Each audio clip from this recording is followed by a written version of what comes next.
Welcome to Late Night at the Movies, Episode 7, National Lampoon's Christmas Vacation.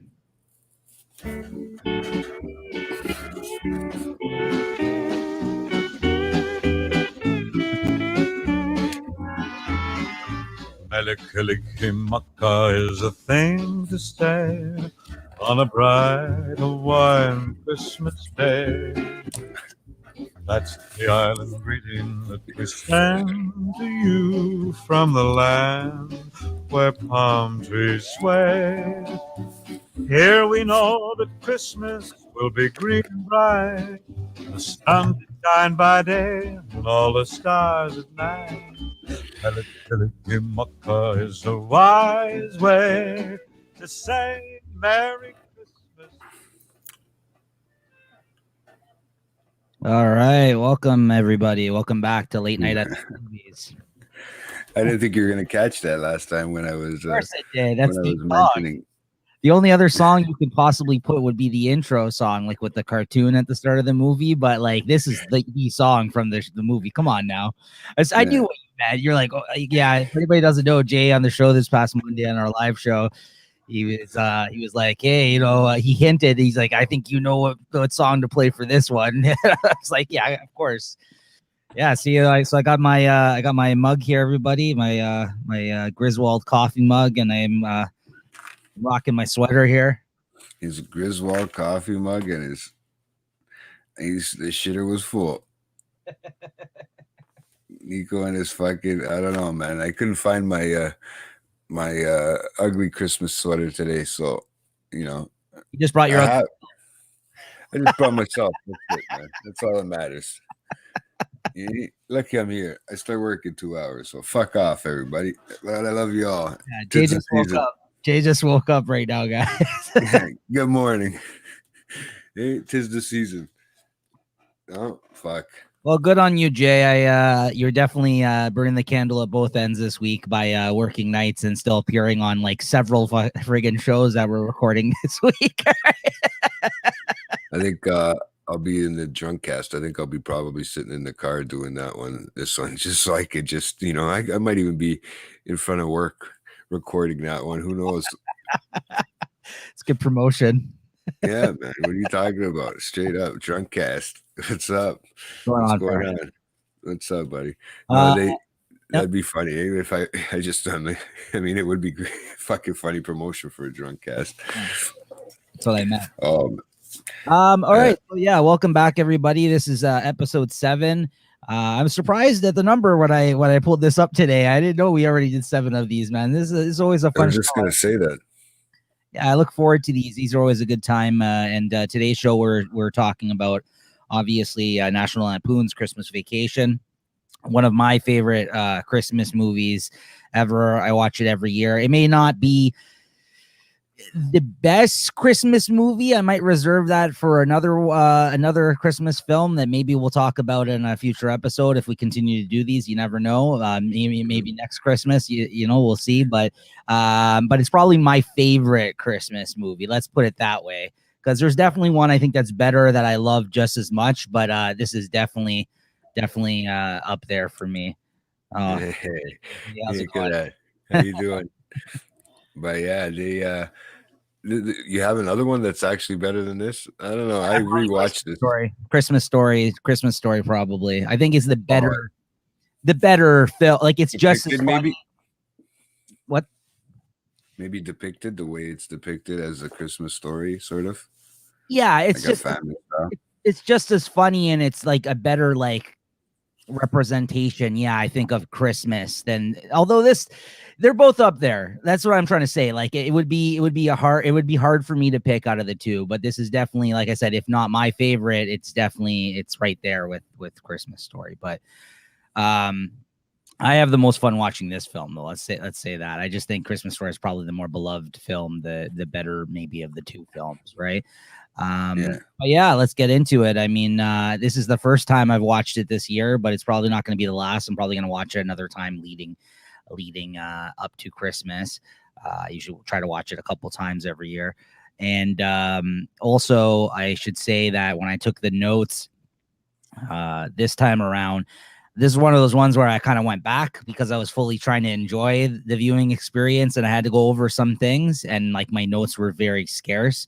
Sometimes like I'll watch it and I'll take notes as I go, but this one I kind of was trying to enjoy watching the film as well. And I kind of was very scarce on writing of the notes. And then I went back and I had to look up a few things because I've seen this movie so many times. Like it wasn't as hard. Like I already had half my categories filled out before even, you know what I mean, doing it in a sense, right? Where like some of the other ones I've maybe watched like a handful of times that we've done so far, and it's been a little bit more difficult revisiting it, right? Trying to remember everything that occurred in the film, right? You could probably speak to that as well, Jay. How easy was? I mean, despite you being, you know, tired and your hours all flipped around this week, how difficult was it approaching this film this time around? Because I wanted to just watch it. I really did. I didn't really want to take notes at first. I didn't really want to do that kind of stuff. But I did have, like, I had a lot of the stuff I actually thought about and figured out before I was going into it. Like there's some of them that I even at the hardest, there's some of these ones that the questions that we ask and the questions we ask each other and the scenarios like scenes and stuff. There's certain ones there that I just couldn't think of something because there was ones that I just didn't think it had that part in the movie. I didn't think there was, you know, certain you know what I mean, topics that we talk about in our late night chat at the movies here. So yeah, I just enjoyed the movie, to be honest with you. I forgot how fun early 90s movies, 80s movies were, right, to actually watch and the stuff that they can get away with.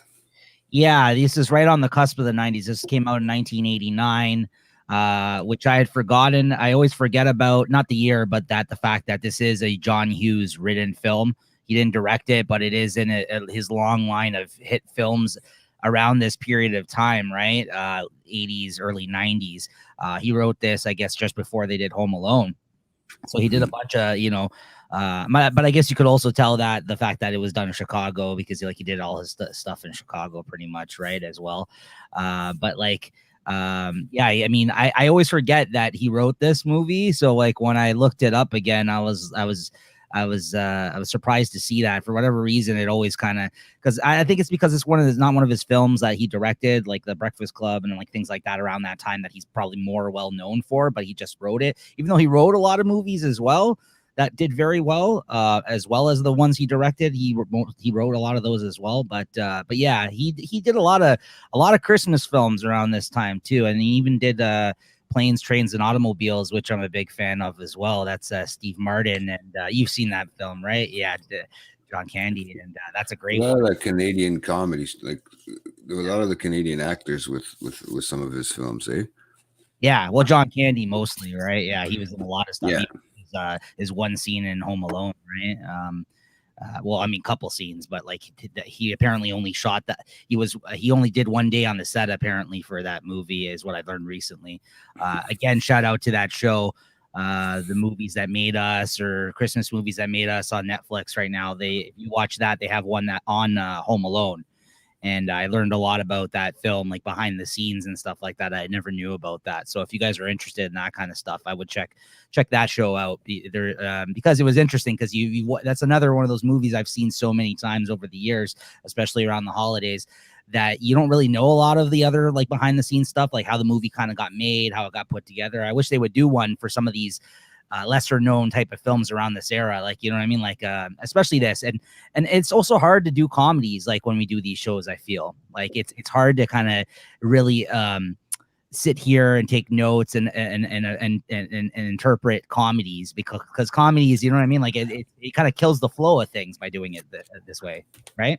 It's true though. It's very hard because when you're watching a more serious movie, it's easier to pick apart things and focus more on the questions at hand. But when you're watching a comedy, you're laughing most of the time. Half the stuff is funny, and you want to say that everything's, you know, your favorite part, but then you forget all the like little in between stuff, and you wonder, you know, it's hard to depict to the audience too that's listening that, you know, how funny it really is, because we're not no comedian here. We can't you know, make the jokes just as good as them, and it's hard to do that, I think. Well, so we'll have to see how it works out with this this movie, but it was very fun to watch, man. I mean, it's one of those things that just brings you back to your childhood, man.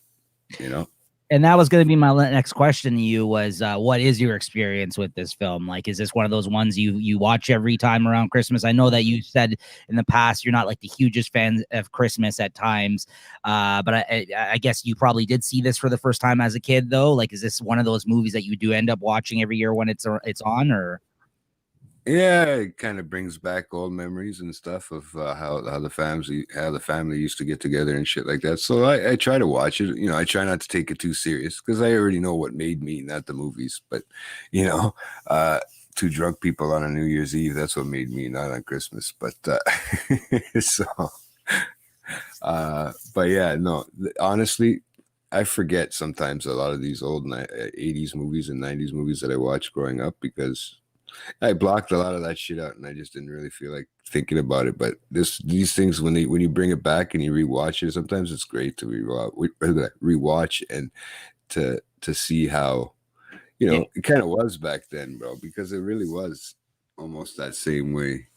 Christmas. I mean, not everybody went as nuts as Mr. Griswold over here, but No, everybody had those type of family members and that's that type of name, you know. That's So. some, that's what makes it so funny is because the Griswold Griswold is not your atypical, like he always tries to be the picture perfect, like, you know what I mean, father, like role model, like I'm gonna, have all the family and throw the perfect Christmas. And even when he's doing the whole vacation thing in the other vacation films with his family and stuff like that, right? Like he's just he's the he's what people would aspire to be, like this fake, like unattainable, like you know what I mean, like thing, like, right, like the picture perfect family, which it's anything but, right? Every time, Yeah. right? As you saw in this And he tries so hard. everybody reaches for that goal, right? But Right. and like he depicts good in this film is that not you can't reach it. You want it. You want to do that kind of stuff. You want to have that kind of Christmas, but ultimately you're gonna have some fuck ups in between. Maybe not this many, but Yeah. you're gonna have a few twists and turns in between on the road. To having everybody over for Christmas. Yeah, no, absolutely. And it's a good one to actually watch this year because since nobody's going to be getting together for Christmas, it's actually a good one to actually sit and watch and remember. Yeah, you know what? Well, remember that when we used to do this last year? Now we can't do this ever again. Fuck. Well, we both know there is a lot of people that will still be getting together despite everything going on. But I hear what you're saying. There's going to be a lot of people for the first time that maybe some people for the better, right? Maybe some people are going to enjoy the fact that they don't have to get together with their whole extended family around this time of year. Because for some, it's a very stressful time. You know what I mean? As you can see again in this film, there is some moments where the There's brother always up and downs. is like, oh God, and so we'll get into it now. Without further ado, we'll start going through our categories here. As always, we encourage people to throw up some comments in the chat, but maybe wait till at the end of our any specific category that we're talking about. We might throw it out to you to kind of maybe write your favorite moments or favorite quotes or whatever we're talking about. Feel free to throw that in the chat, but we'll probably address them at the end of each topic as we go, instead of instead of it having us interrupt our conversation, just because we got to kind of keep it moving in this show, or else it can get pretty lengthy, and we'll be all over the place, right? So It's true. It can get, especially with this movie, man. This fight, this one is all over the place. This movie. all right, so you want to start us off, man? You want me to start? What do you want to do here? You want to start us off with your favorite scenes? We can kind of go back and forth here on our favorite scenes of the film. I got a few. I don't know how much we want to do of them, but I got a few. There's quite a few good scenes. There is a lot, right? And I had a few written down, and I'm trying to think of what my favorite scene was. But I actually had I think out of all the favorite scenes, I think out of all my favorite scenes, I think which one I have? There's so many I have written down here. Like I wrote them all down, and I'm trying to, like, as we're here, I'm trying to think, okay, which one is my favorite scene? Because Yeah. that's the only way I thought maybe I could pull it apart. But this seems to be a little bit harder this way. I should have just scribbled out every one that I didn't like, and then just left that one, right? Yeah. Um, I think I liked the the whole sledding scene when he rubbed it. Probably one of the favorite ones, and how Eddie goes off in there and he tells him that not to put any on his sled. I remember, just tobogganing, doing that kind of stuff. It would be awesome just to do that again. I remember kind of one that actually brought me back to one time is when I had to chase this. I had an inner tube, and it took off. The wind took it, and I thought to myself, you know what? I'll just chase after it. So I had to run through the snow, but I ran, and I was a kid, and I ran quite far. I actually had to pass out on the friggin' thing because I was so out of breath after I caught it. Like I actually caught up to it finally, and I actually passed out. But this was just hilarious how he just whacks it up as soon as he goes, gone. I would love to do. Where can you go nowadays that has a big hill like that and they let you toboggan straight down? I mean, the biggest thing I know is Christy Pitts. That was the Yeah. biggest one that I know. Yeah. I don't even know. Well, there's that by Broadview, there's that by the skating rink there's a big hill.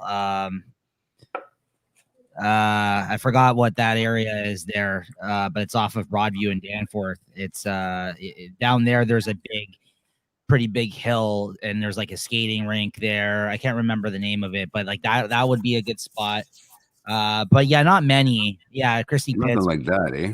Yeah, no, there's not many that I can think of. And if you could find a really sweet spot these days, and even back then, I'm sure it would have been packed. Yeah, I had a lot. I did that a lot too when I was a kid, and yeah, that was a blast for sure. I do remember bobsledding a bit when I And was. trying to get it as to go as fast as it could, right? Like, I mean, you were always trying to get the fastest one and see who was the faster one down the hill and stuff like that. But this one topped it all. I mean, I think when he there you That's go. it. Thank you. Yeah, I went there as a kid. I believe. I've heard of it. Yeah. Yeah, so I've heard of it. I just I I wasn't that, sure. but I wasn't sure either. I was gonna say Riverdale, but I was like, I bet you it's not even that. Like I thought I was gonna just throw it a random park or something, right? And we were like, what? Yeah, that's now we know where you used to hang out. Yeah. Yeah, no, I hear what you're saying. That and he puts that like kitchen cleaner or whatever it is on it, and yeah, Their company works for it. I mean, that's we'll get into that. But like it's so that's when it gets really goofy, the film. Like, but it is a really funny moment. I do have that part written down in my favorite scenes as well. And then he ends up going in that grocery like donation bin or whatever outside the grocery store, and he's like, bingo. he talks about like the plate in his head and all that. That's the best part. He goes, and they replaced it with plastic, right? So he goes, I'm not sure if it'll hold up anymore, right? Because every time the microwave used to turn on, I used to piss myself. And he's like, yeah, and then if it gets hit this part in my hair, it's just not gonna look right, Clark. And he's like that's what you're worried about. Yeah. That's a good one. That's a good one. I mean, even the right of the opening scene, right, when they're going to go get the Christmas tree, right, and they're doing that whole walking through the whole the park there, and he's giving them this whole spiel about finding the perfect tree, and he's just starting to meet everybody and get introduced to the family, right? And they get trying to run off the road by those hillbillies over there. They must have gone down to Milton or something like that to go get a Christmas tree or something. That's probably where they were. Eat my rubber. Yeah. Eat my rubber. See, that's right. A lot of the good scenes, they had a lot of the good quotes in them. So I don't want to kind of say the whole thing out, right? Because every scene had good quotes. I didn't write that one down because again, there's so many. I really just tried to keep it to my favorite, but even then I have like several of them, right? So some of my favorite scenes, Obviously, like with the our intro song there, the part where he's dreaming about the pool. Yeah. And then that girl there is about to get naked that he's seen inside the department store, and and he's like clutching like the window, and he's like envisioning the pool and all his family over and everything, and then they all go away because Eddie shows up. Then they all disappear. Then it's just the one chick stripping in the pool, and before his niece interrupts him. Right, that part's great. I wrote that down as one of my favorite parts. I mean, I even love the part where it's a lot of my favorite parts are, to be honest, with him and Randy Quaid, cousin Eddie there. Those are I think whenever they're on the screen together, just kind of interacting back and forth with one another, those are like my favorite scenes, I think. They play off each other really well. Great.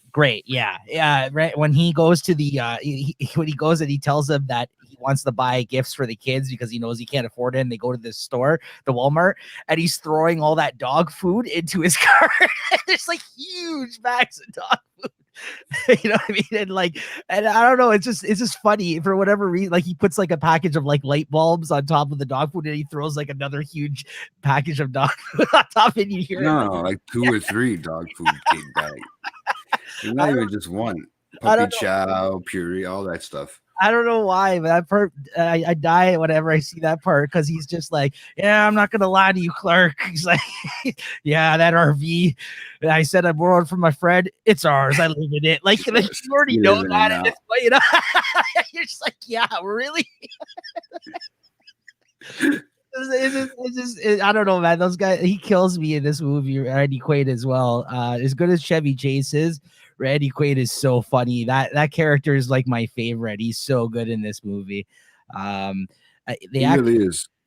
Yeah, he's great. He's great. I see him that young too. Like it's been a while. Since you see him that young, right? Yeah, I mean he's like crazy now or something. Remember he made that video like years ago. I don't know if you remember that. You remember that where he's like talking about the government. He's like one of these people, like conspiracy dudes now, right? Like he's maybe he really does have that plate in his head, dude. Yeah, maybe.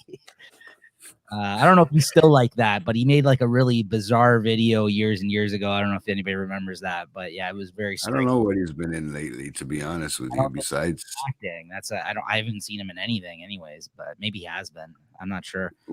You can look him up on IMDb, but maybe later. Yeah, we'll check him out after. What else do you have? Any other favorite scenes? I had the whole turkey carving scene, right, where he cuts, everything's getting ready. They're just about to sit down, and he cuts the turkey open. That one leads up into a whole shitload of stuff, like a whole uproar of everything, right? But just that part where they're ready to sit down, and they're ready to finally have some. Oh, your door just opened. Yeah. They like when they're cutting in, and all of a sudden it's just dry ass turkey, right? And they're trying to eat it. Everybody's eating it. They get the dog underneath the table, hacking up, right? That had gone through the garbage. Oh my god, yeah. So that one there. Even when the neighbors seen Eddie over there doing the thing like he's doing in your shirt. Yeah, one little scene there. Just one little scene there. It was awesome, right? I mean, it wasn't nothing crazy, but it was awesome. I didn't want to say the line, right? But I mean, that's probably gets up there with the quotes too. Going on, Richard. Thanks we appreciate your dedication. Trying to give it a look at that. Awesome. You should be doing work. You should be doing work, not fucking. People are stealing and shit. Yeah. You pretty much checked off a few of my other scenes here, the things you mentioned there.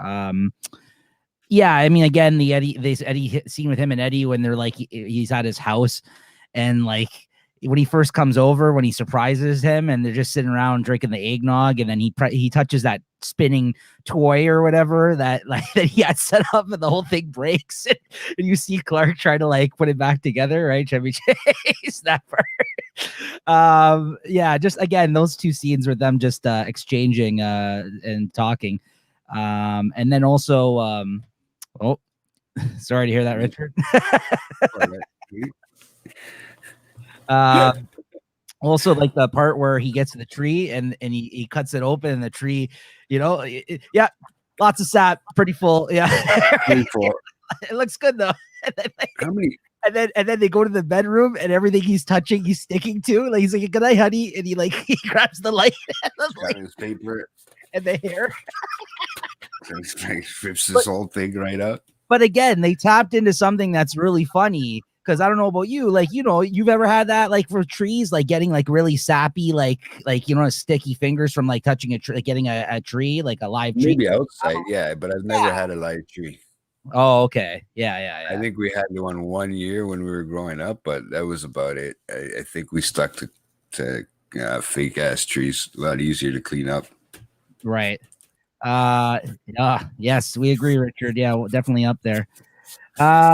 And then let's see here. I wanted to play quickly this clip. Hopefully this doesn't get removed. This is out of all those scenes, though, as good as those all are, this has got to be my favorite scene of the whole film.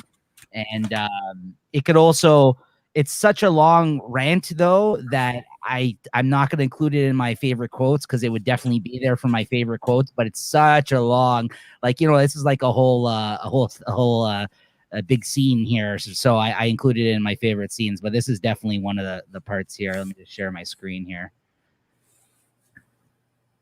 Dun, dun, dun.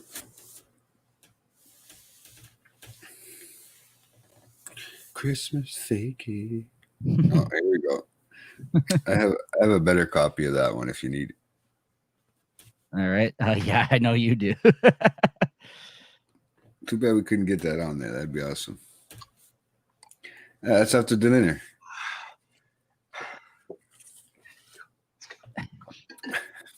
No.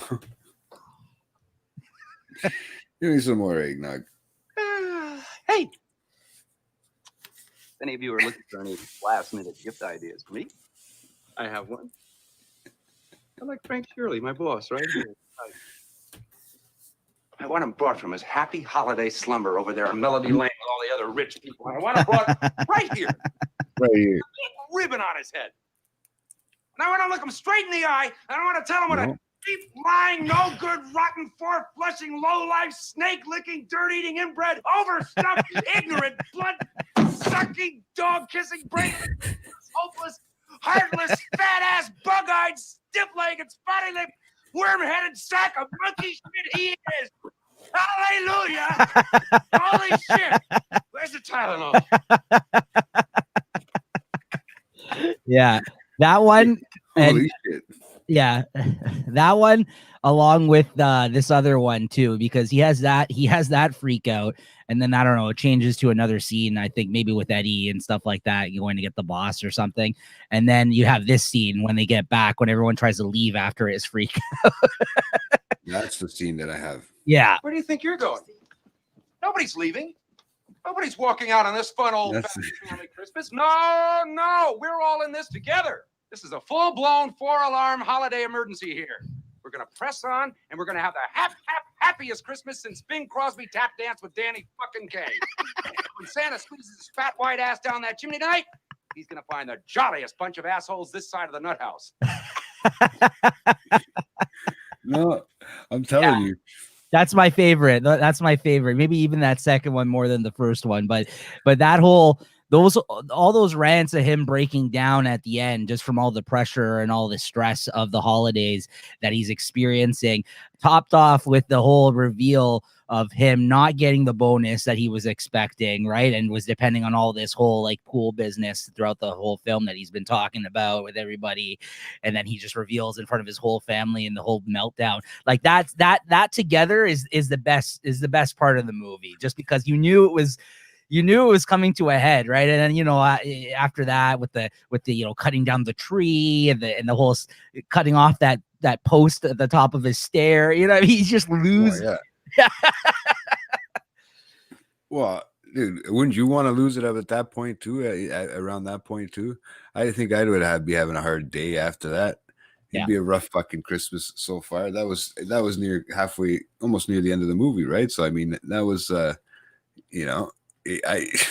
can only imagine what somebody that would host a party would feel like after that, right? Like, could you imagine? my brother hosting a big party like that and him having that scene. Why do you think I threw it out like that when I threw that little GIF thing? Anything else you got for best scenes or for best scenes? Yeah. No, we've probably said quite a few. I mean, I had the squirrel in the hut when it comes out of the tree. I thought that was hilarious too. That was the last one I had on my list. Yeah, so you hit it. Yeah, that was the only other one I thought that was worth mentioning. I mean, obviously, you got little things throughout the film as well, but yeah, out of the ones that are probably the most memorable, yeah, definitely the squirrel one for sure too. I know a lot of people reference that when they talk about this film. Yeah, the squirrel one. I mean, it is funny. It's kind of like, how the fuck? Okay, I actually know somebody who's had a squirrel stuck in their house, and if that's how everything, gets when it happens, it's pretty crazy. I don't think it, grabs onto your back and has all that craziness. But obviously, it looked like it was a shitload of fun to do that scene. Looked like it was like one of those like flying squirrels or whatever, right? Like the way it like soared out of the tree there. But yeah, but I guess that does it for our scenes. Like I said, guys, we can go on and on about every single one, but let's open it up to the chat. And if there's anything we didn't mention, maybe some of your favorite scenes, if you want to mention it, throw it out here. What does Rob got? You couldn't hear a dump truck going through a nitroglycerin plant. Yeah, the blessing. You remember that guy, that uncle? Oh, she had a few. Yeah. Yeah, because she's talking about the sound of the squirrel. Whatever his Uncle Leo, what was his name? Not Uncle Leo, that's Seinfeld, but whatever that guy's name was, right? I forgot his name, but they hear like that little squeaking noise, and he's just like, no, I hear it too, and then it goes flying out and chases the whole family. What does he say? Yeah, get me a blanket or something. What do you say? I'm gonna put it over a blanket over it, then I'm gonna hit it with a hammer or whatever. Yeah. Grace, she passed away 30 years ago. Yeah. Not Grace, the blessing. And he's like, look at me. Yeah, man, that's great. And then she pledges allegiance or whatever the hell they were saying. She was, that was her prayer or her blessing. No, but they had some funny ones like that too. No, those two were funny. I don't even know those guys. Some of those guys aren't even around anymore. Lewis, yeah, that guy's dead for sure. Lewis is his name. The actor who played him was William Hickey. They were probably in a lot of stuff. He died in 1907. William Hickey. Oh, fuck. Yeah, he's long career as an actor. He's been in lots of things. Yeah, I'm not as familiar with him, but I do remember him from this film, of course. But yeah, that's who that was. Lewis. Yeah, I think was that his grandfather on his side, because they were in the family videos when they were watching that. He was watching them in the attic. Oh, the attic scene. That's a good scene to see. There's too many of them. Yeah. Yeah, but those are more like, I think those are more performance scenes. That's why I kind of stayed off. There's certain scenes that I stayed off just because of the performance wise.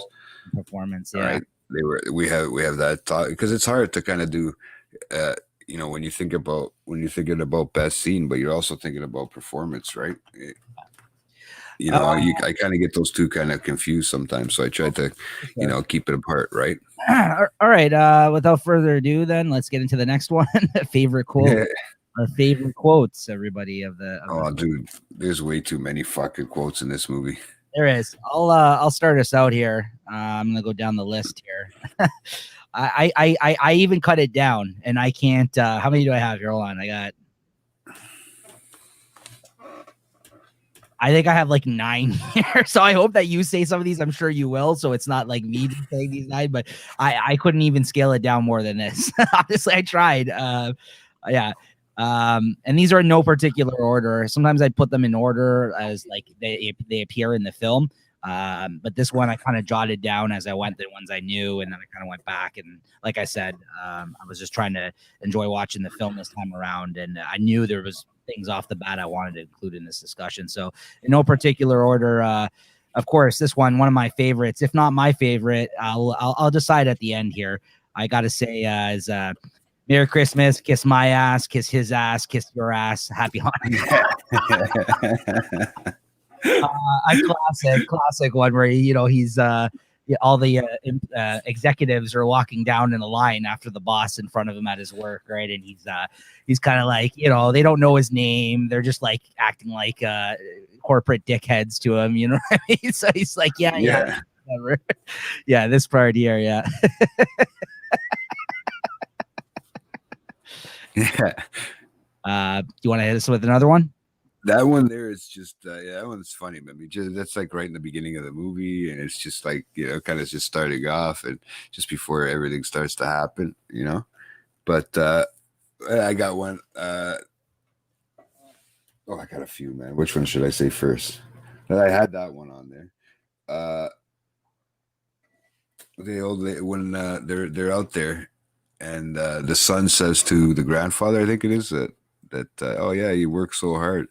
He works so hard, right? And was it the grandmother or the grandmother and grandmother or the grandfather? And then he says, yeah, and so does the washing machine.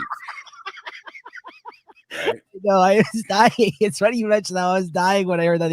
He's the same asshole that says the other part too with the lights. He's like, those little lights aren't twinkling, Clark. And he's like, yeah. Thanks for pointing it out. Just to stick it to him, just a little, right? He's the father-in-law, right? He hates him. He has to. Yeah. He has to, right? Yeah. What else we got? Oh man, we have so many. Yeah, put your quotes up, everybody, if you want. Hey, kids, look, a deer. In the car, yeah. Put your quotes up if you want, guys, but I'll go over them at the end of when we when we mentioned all ours. There's some good ones I'm already starting to see here.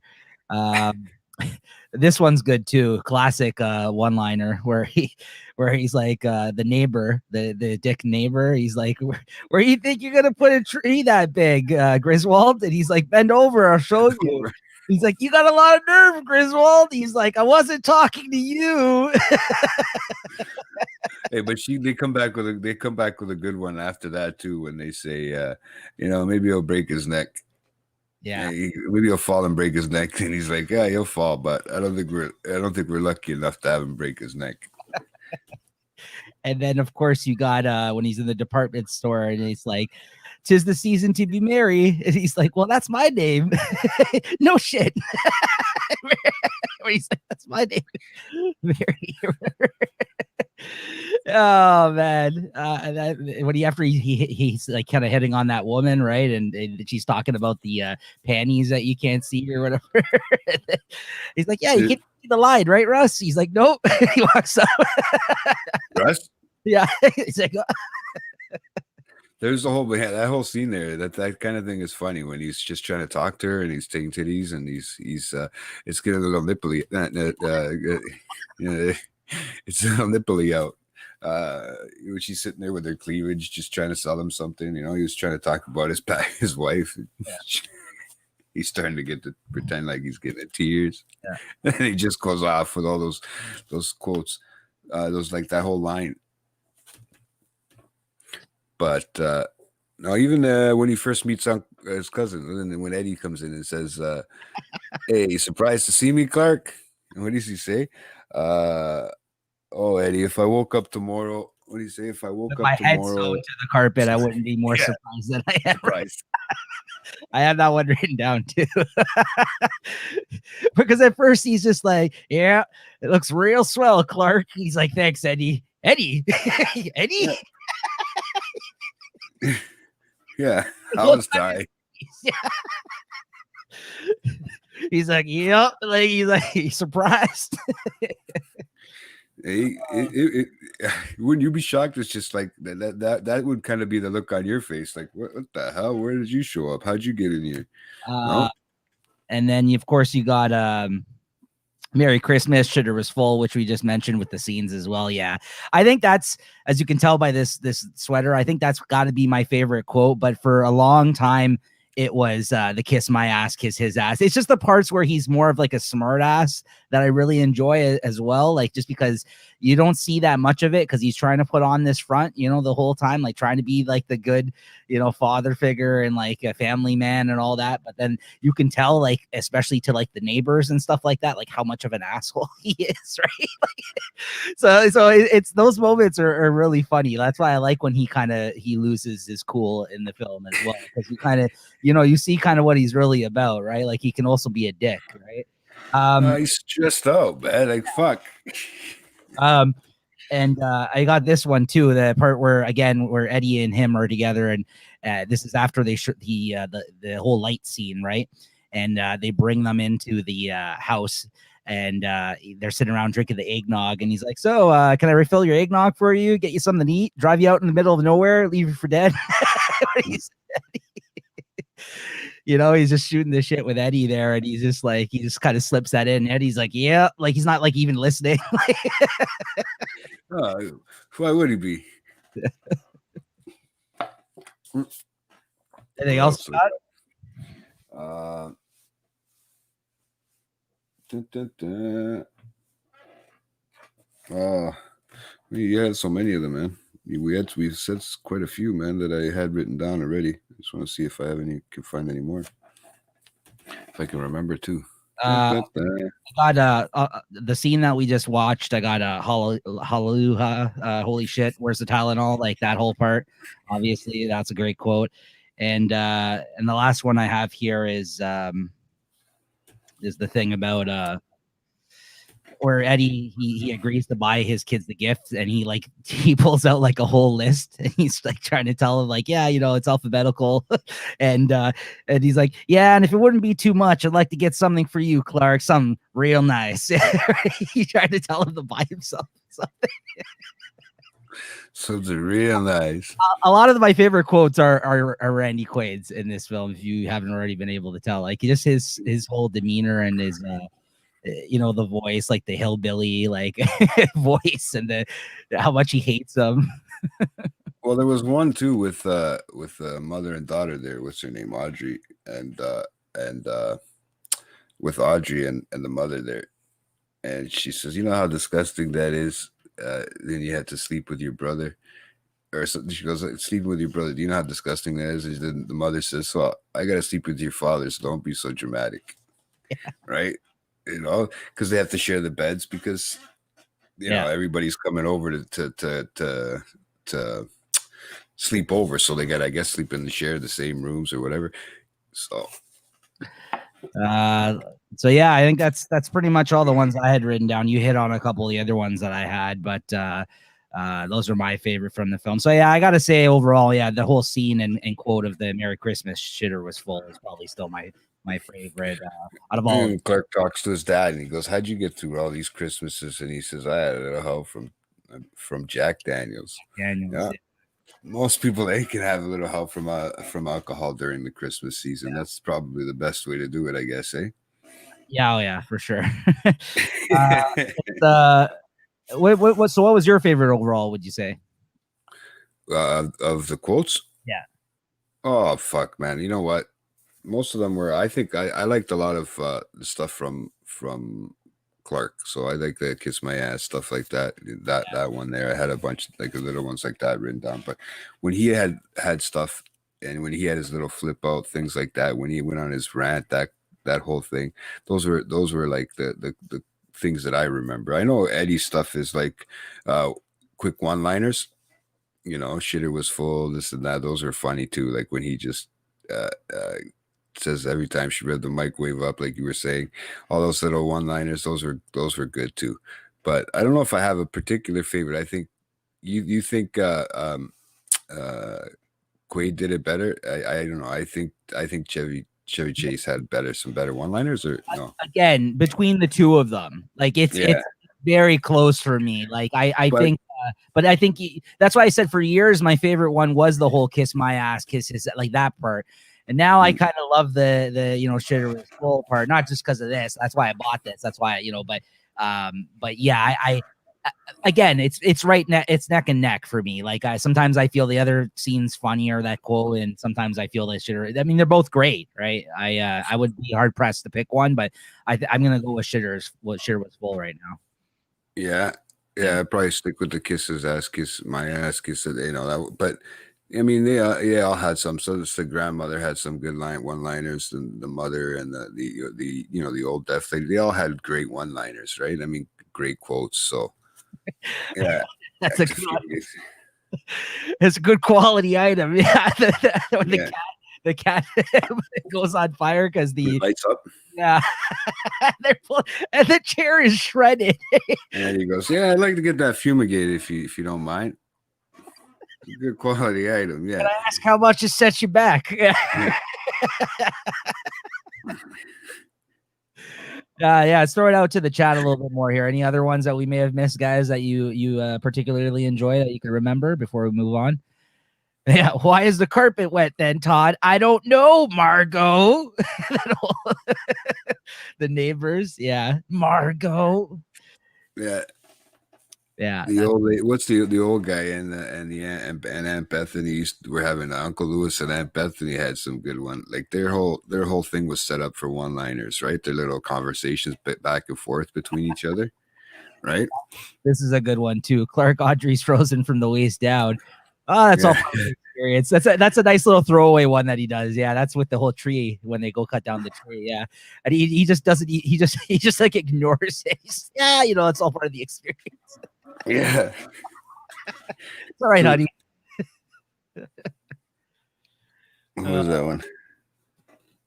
Yeah, a lot of very funny lines. There's all kinds. I can even look up some too. But I mean, there was a lot, man. I just tried to keep it simple and plain, you know, and to the point, like with those simple one-liners. But see what the chat had for us. But yeah, they have a lot, man. They had, like, even if I had to look it up and try to figure out more, but stuff to write down quickly, those are the ones that stood out to me the most. I mean, those little guys, like we were just mentioning, both of us, those are the ones that stood out to me the most.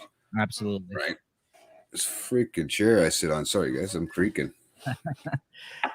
All right. So yeah, I guess with that though, we'll move on to the next category here. Favorite performance, which I think this might be a quick one here. I don't think there's going to be much discussion here on this one. There's only a couple of answers I think you can give on this one personally.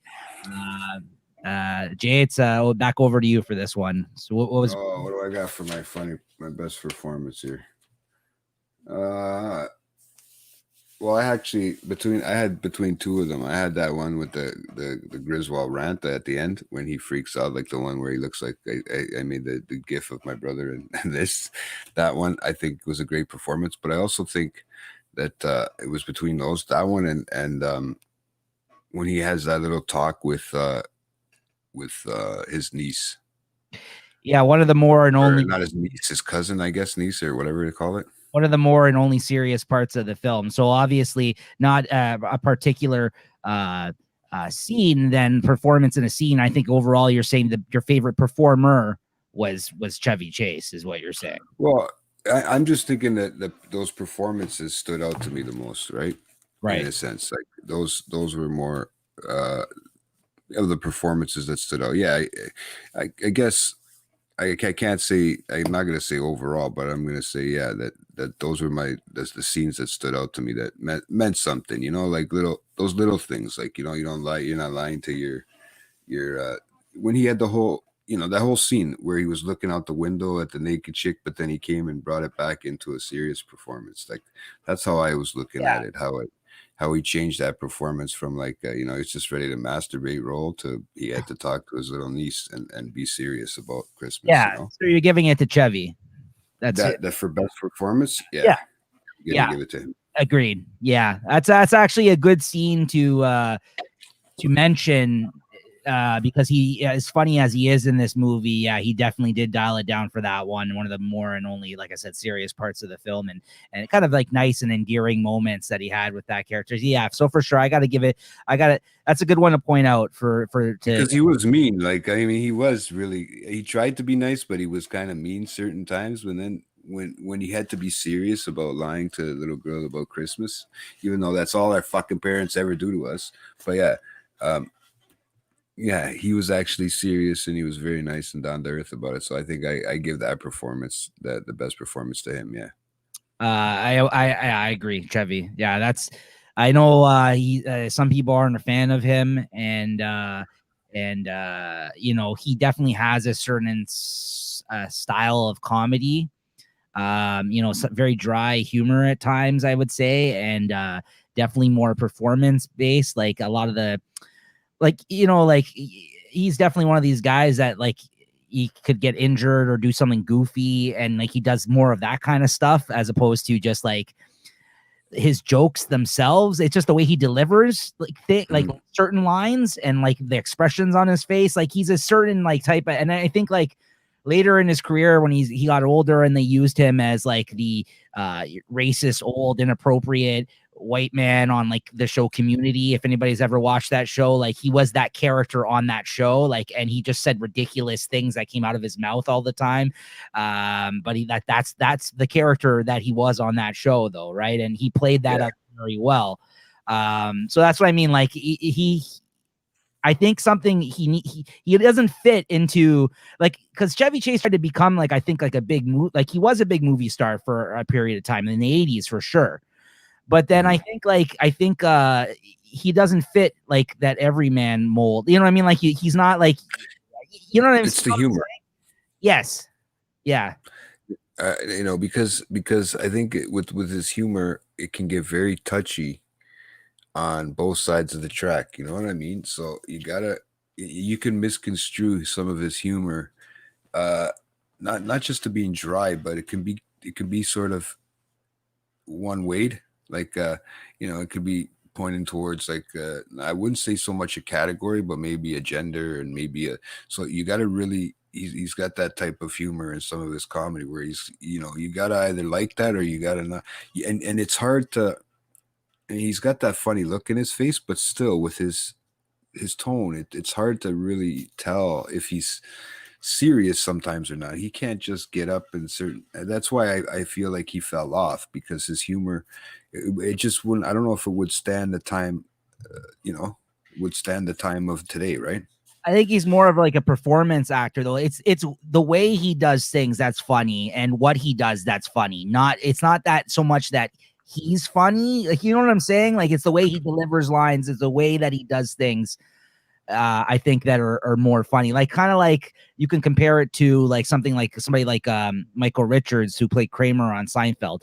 All this stuff that he did on that show was really funny. It was one of the funniest characters, but it wasn't that because it was because of how he acted as that character that was so funny. You see what I'm saying? Like it's not because, it didn't work for him in real life. Right. He tried to do other things after that, and he was he was so good at that character that I don't think he ever experienced that good of success. And like during that period, I think in the 80s where he's in a lot of films, they wrote specific characters to, and he used to write too. That's the whole thing with these National Lampoon's movie. Like he used to write for not is it not I don't know if it's like the National Lampoon actual magazine and stuff like that back in the day. Chevy Chase, he was a writer. Well, that's how they went on off and made Caddyshack, because the guy that was part of that national, there's actually a movie on Netflix as well about that, like a movie where they explain the story about that whole National Lampoon's thing, and the actual magazine, like, you know, that used to compete with like Mad and stuff like that back in the day, Mad magazine. And he was like a writer, I think, on that team at one point. So then when he went and did Caddyshack, like the guy who I guess was the creator of National Lampoon, like the magazine and all that, he's one of the writers on that film, and they talk about how the whole movie was basically ran on cocaine. You know what I mean? like because he went from Saturday Night Live, and then he went and did this Caddyshack and all those other things, and he became a big movie star for like a run during the 80s, right? So, but then I think, like I mentioned, I think on our show the other day when we were talking about doing this movie, he fell out of favor with a lot of people in Hollywood. Apparently, he was very difficult to work with. I think he always thought he was like the best person in the room, the funniest person in the room. He was very, you know what I mean? His attitude, apparently, he had a lot of Chevy. Yeah. Is it more ignorance toward, not ignorance, but more, He's full of it. better than you? Yeah, full of yourself. That's what it is. Yeah. Yeah. Yeah, he was. I didn't see him later on. Like after those movies, and he disappeared off of everything. I didn't know what happened to him, and then, I mean, I just noticed. We'll talk about that after. But Yeah. now I know what he looks like. Maybe we can put a fucking picture of what he looks like now. You know what? With that being said, let's jump ahead here. I mean, you guys can write in the comments if you have any opinions on who your favorite performance in this film was. Maybe it wasn't Chevy. I think it's undeniably Chevy, but even if you don't like him, I think he's good in this film. But if you guys think somebody else was your favorite performance, you might say Randy Quaid. Like you know what it is? Most of those guys played well off of Chevy Chase. That's the only thing, is like he was the performer of the movie, and everybody played aside him. You know what I mean? Like everybody's lines and everything were kind of based on everything that Chevy Chase had to say in the movie.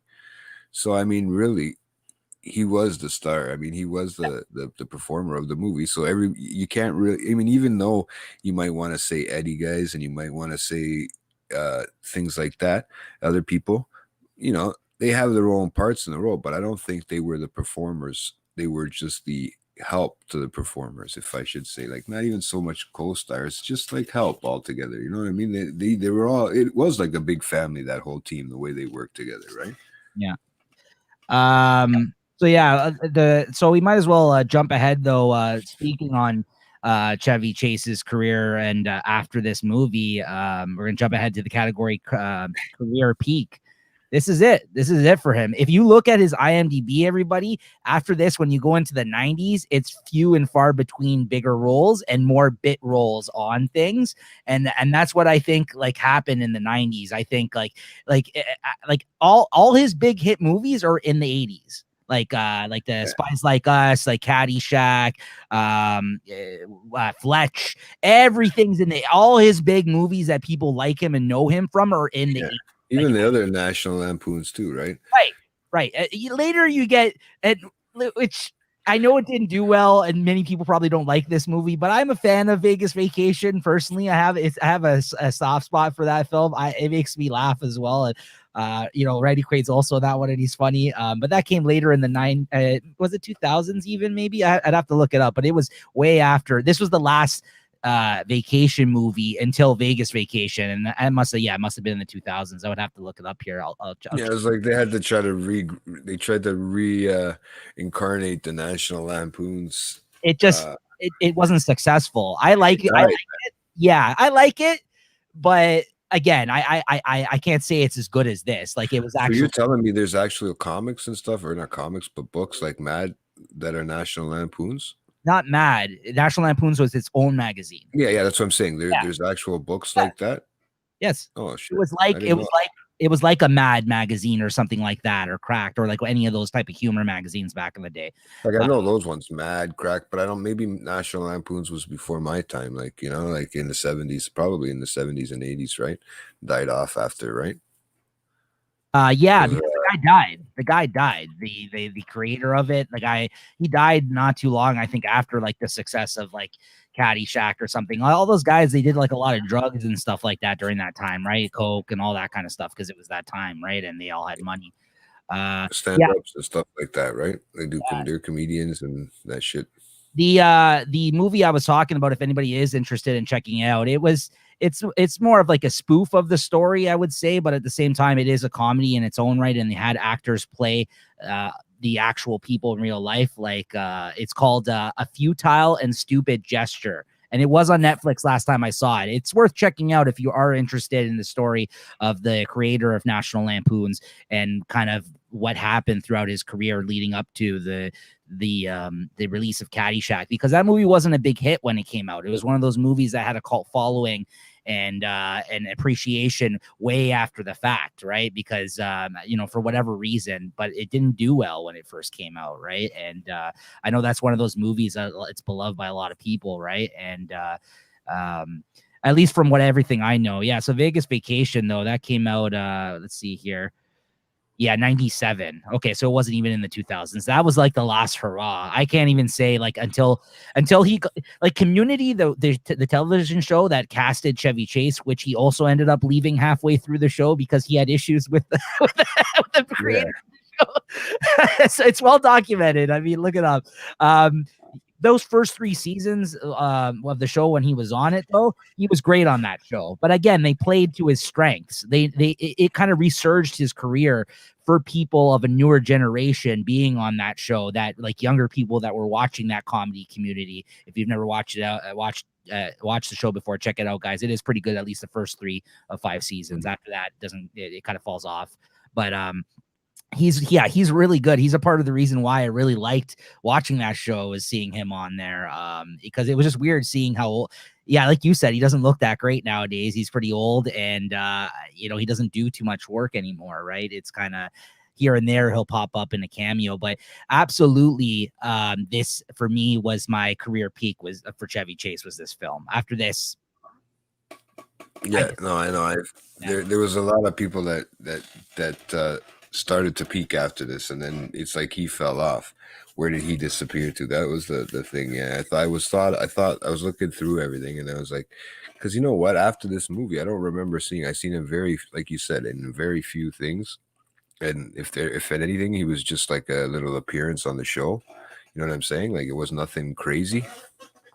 Yeah, like I'm just looking at everything he did here. So like everything was during that period of time, like after the SNL time, when he was like probably the hottest coming off of that show. Like you got all the Vacations, the Fletch movie, the Spies Like Us, Three Amigos, Funny Farm. There's 2 Fletches. That's right. Everything that he was really good in during that period of time, like 80s peak 80s Chevy Chase, right? That's it. After that, he even tried to do his own television show, but that failed. It looks like in the 70s, after I guess he left SNL. So no, yeah, there's like, if you look at everybody else, they've actually done decent things after. I mean, I was going through other stuff. Look at the kids. I mean, what's his name? Galecki there was on that Big Bang Theory, right? He was on Roseanne, Juliette Lewis. Huge. Maybe that's what we can get into as one of our cameos, our cameo part. Yeah. Because maybe we can get into talking about that one. What do you think? Because that one I've been using those kids for certain things in that one. Yeah, go ahead. Topic, right? Hit us with your favorite cameo of the film. Well, I think it's either between the kids or Dreyfus there. But she wasn't Dreyfus back then. That's mine. Right? That's mine. Yeah. I know. I knew you were gonna pick her. I figured you were gonna pick her because from there that's where she went up, right? That was the start of everything for her, right? I think she might have. This is before Seinfeld. But this was what's his name? He got onto Roseanne. This was the same year that he was on Roseanne, and from Roseanne, and he did all those things, all those TV shows. The kid there, your buddy from Big Bang Theory, Johnny Galecki. Yeah, Galecki, right? He did a lot after this. Even the sister there, fucking. Yeah, but Juliette Lewis is the sister, but can you really give a cameo to them? They're one of the main people. I know they're on there, but I mean, yeah, Juliette, she's the only one that would be considered, just little scenes here and there, right? Those little scenes. Yeah, I guess you could say that too. Yeah, I would have to give it to Julia Louis-Dreyfus though, for sure. Yeah, as Margot, the neighbor, with her like 2 or 3 scenes, I definitely got to give it up to her for the best cameo in this film. Seeing her, like you said, prior to her blowing up with Seinfeld in this film, even going back to this day, even when I didn't really know her probably from Seinfeld as well as I do now, I liked her in this movie. So so absolutely, I got to go with her hands down for that one. But I hear what you're saying. I just don't think you can give it to the kids for a cameo. I hear what you're saying, like all the big things they did afterwards, and in this part it's much smaller.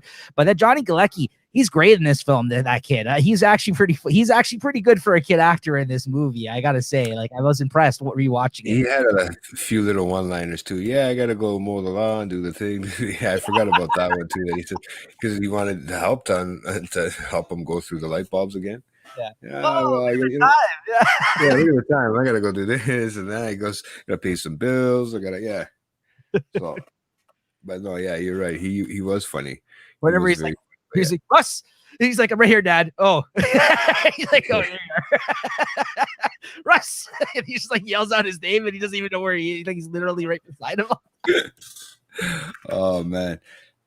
Yeah. No, but yeah, you're right. The Julia Louise. It is just Julia Louise there, wasn't it? Louis Dreyf. I think it's just Louis or something. I think that's how it's pronounced. I don't know. Julia Louis. But when did she get the Dreyfus added in? I guess later, right? I guess. Well, she's part of the I think that Dreyfus is her name. I think she kept it because I think the Dreyfus, isn't that like she's like super rich? I think like the Dreyfus. That's what's his name? That's what's his? It's the act. Why am I fucking? Her father is like super rich. He's part of that like was the one on what's it called? Something About Bob. Or What About Bob? Remember What About Bob? Yeah, I love that movie. Yeah, the Bill Murray movie. Yeah. Yeah, he's the what's it called? Richard Dreyfuss. No, I don't think that's her father. I don't know. You're telling me. I'm just trying to think. I think her father's like some rich guy or something, if I'm not mistaken. I think she comes from money. I think that I've heard that. I think that's the case. I might be wrong, but if someone in the chat knows, correct me.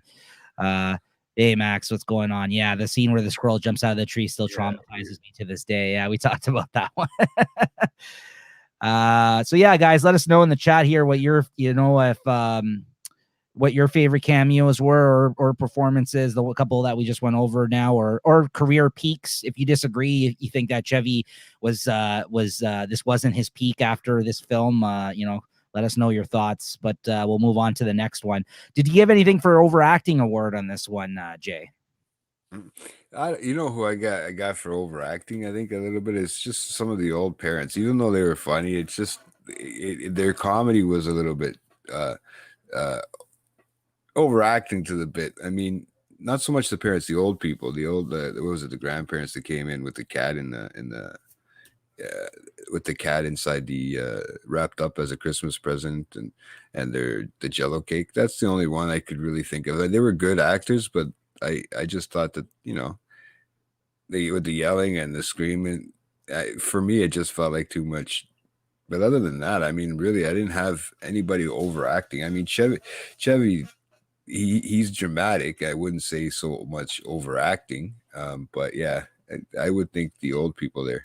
No, the parts where he flips out, totally played it well. Like I don't even think he overacted those scenes. I actually thought like those were actually really well done. The parts where he flipped out. Like I know some people they point to scenes like that in films, and it's an easy kind of thing to point out and be like, oh, this guy's overacting. Like look how over the top he took it. Right? No, I don't feel that was the case with him in this. But so the parents. Well, here's Rob. He's mentioning his favorite cameo was Aunt Bethany. Is that the mother that's in Everybody Loves Raymond? What's her name here? Doris Roberts. Oh no, Aunt Bethany. You're talking about the that's what I was thinking of, Doris Roberts. But you're talking about the older lady, like the one. What's they're dead. The like Uncle Lewis and the other one. Yes, that's who he's mentioning. Okay, I don't really know her from much unless I just didn't recognize her. You'll have to let me know. Well, you know what the thing is, those guys, we don't know. I mean, there's probably people that watch this. So. Yeah, he might know. He might know what else she's been in. To follow up to what I said, there was something called the Dreyfus Fund and like corporation. Yeah, Julia, she comes from money, which is even more inspiring because she actually went off and became successful and made a shitload of money on her own, even though she came from money, right? So that's kind of that's pretty good for her. she never actually used for like when she first started off, she didn't use that last name, her dad's last name. right? So she just kind of kept that out of it. Like even for the credits on this movie, if you look at the credits at the end of the movie, or sorry, at the beginning or whenever they have them, she doesn't use that. So she doesn't let anybody know that's who she is at first, eh? So she kind of throws it. You know who she is now because you've watched Seinfeld and all that. At least, yes, you're old. At least according to what it says online here, her net worth is set to over 200 million, but that's just based on like things like Seinfeld and stuff that she's done in her I would career. have thought that'd be more. Yeah, well, that's what it says here. Who knows? It could be more. They get this wrong a lot of the times. But she says her father's business is valued in billions. It's unbelievable because whatever I do, people just assume it's true. She said, welcome to the. She said, welcome to the fucking internet. But she says, yeah, her father's business is valued in billions, but she is not a billionaire heiress. She tried to set the record straight in an interview. Guys.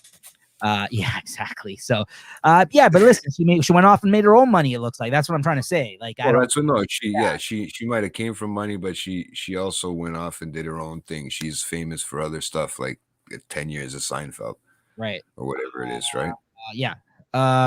So for overacting, I gave it to Juliette Lewis. Actually, I thought she played it up a little bit as like the grumpy, moody, like teenager kind of like. At times, I thought she hammed it up a bit on the screen. To be honest, I like her. I think she became. I really enjoy when I see her in things like now, but at this age and time, especially compared to Johnny Galecki, the other kid, I thought he did a much better job than she did. So seeing her kind of together with him in so many scenes, I thought he kind of surprisingly was really good for a kid his age.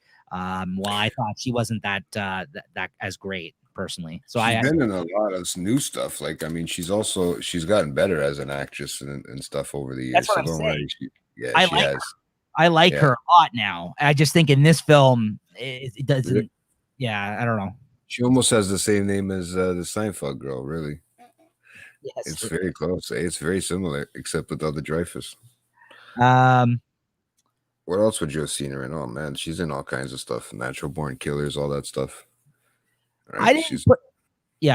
No, she's a big actress. I didn't put anything down for worst performance. I like everybody in this movie. I don't think anything stuck out. I don't think anybody.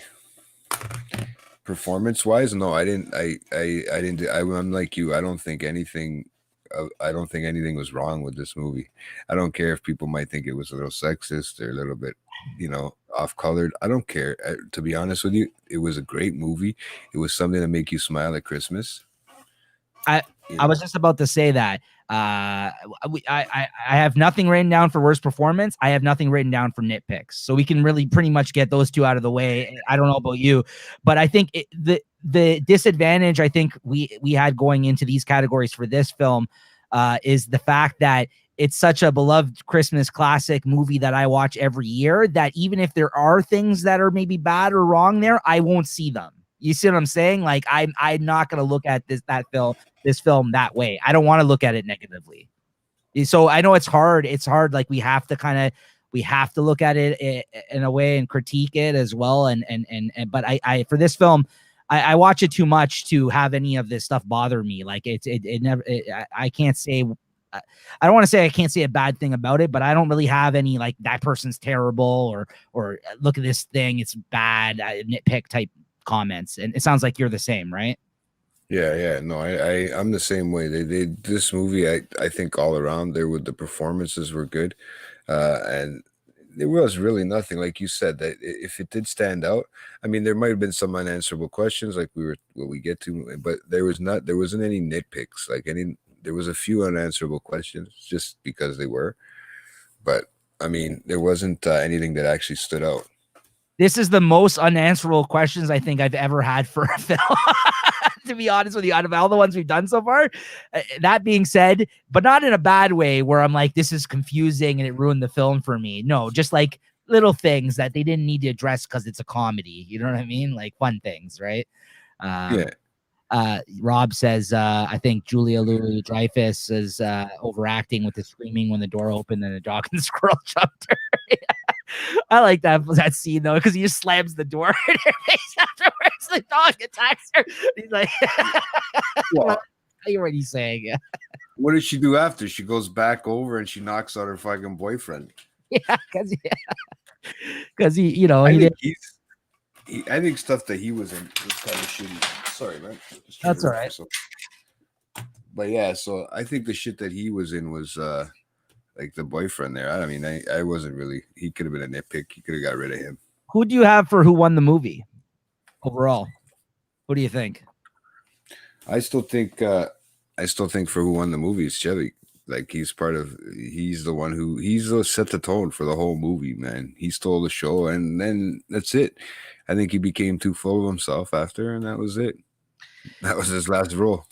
That's what I have too. Yeah, Chevy as well for me. I think he definitely benefited the most from this film because I think because it's a Christmas film, again, I think a lot of people that maybe don't connect with his comedy or like him or really have seen a lot of his stuff end up watching this movie around Christmas because it's on TV. People know it. It's a well-known film. You know what I mean? So he benefited, I think. This is the only movie I consistently have rewatched of his like every year. You know what I mean? Like, so I got to say he benefited the most from this. I mean, you can make an argument again for maybe John Hughes, but because he wrote the film, but he's done a lot of other better work, I think, than Christmas Vacation that he's well known for. That you got to give it to Chevy for this one for sure. Oh yeah, I mean, really, like he just did everything. He was all him. If 90% of the lines were coming like for the scenes, and the lines in the scenes were coming from him, he's the one who made just the way he talked about everything. He's Clark Griswold.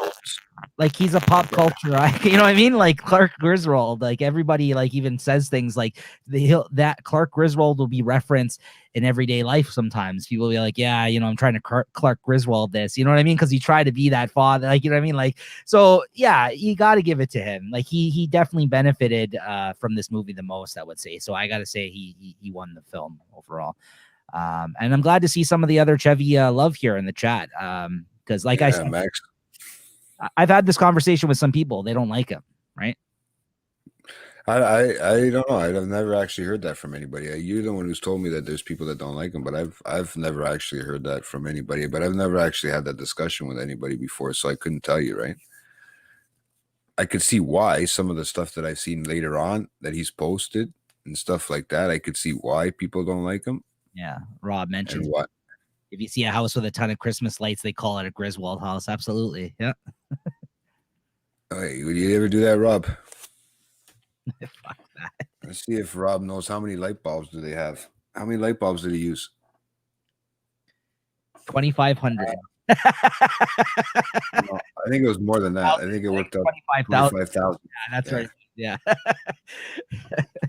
The twinklers. 250 strains of light bulbs. 250. What do you say? 250 strains of light bulbs. Twinklers or whatever the hell whatever they are, twinklers and 100 bulbs per strand. 100 bulbs per strand. Yeah. Oh fuck. Okay, and then clutch performance for me had to give it to Randy Quaid. Had to. Without him to play off of Chevy in so many of these scenes, so much that he's like one of my favorite characters other than Chevy in this film. Undeniably got to give it to Randy Quaid for clutch performance for me in this film. How about you? Yeah, I think he's good, but I don't know. I mean, also too, like with his son, his son helped him play off that role very well. The whole Christmas, the whole lighting scene, the whole in the ride in the car on the way there, they helped each other out. Like him and his son, John. What do you call him? Johnny. What was his name again? Galecki. I always forget how to pronounce it. Galecki. Yeah. He just helped out. He helped out as a son, as an actor, I guess, as an upcoming actor. He was really good.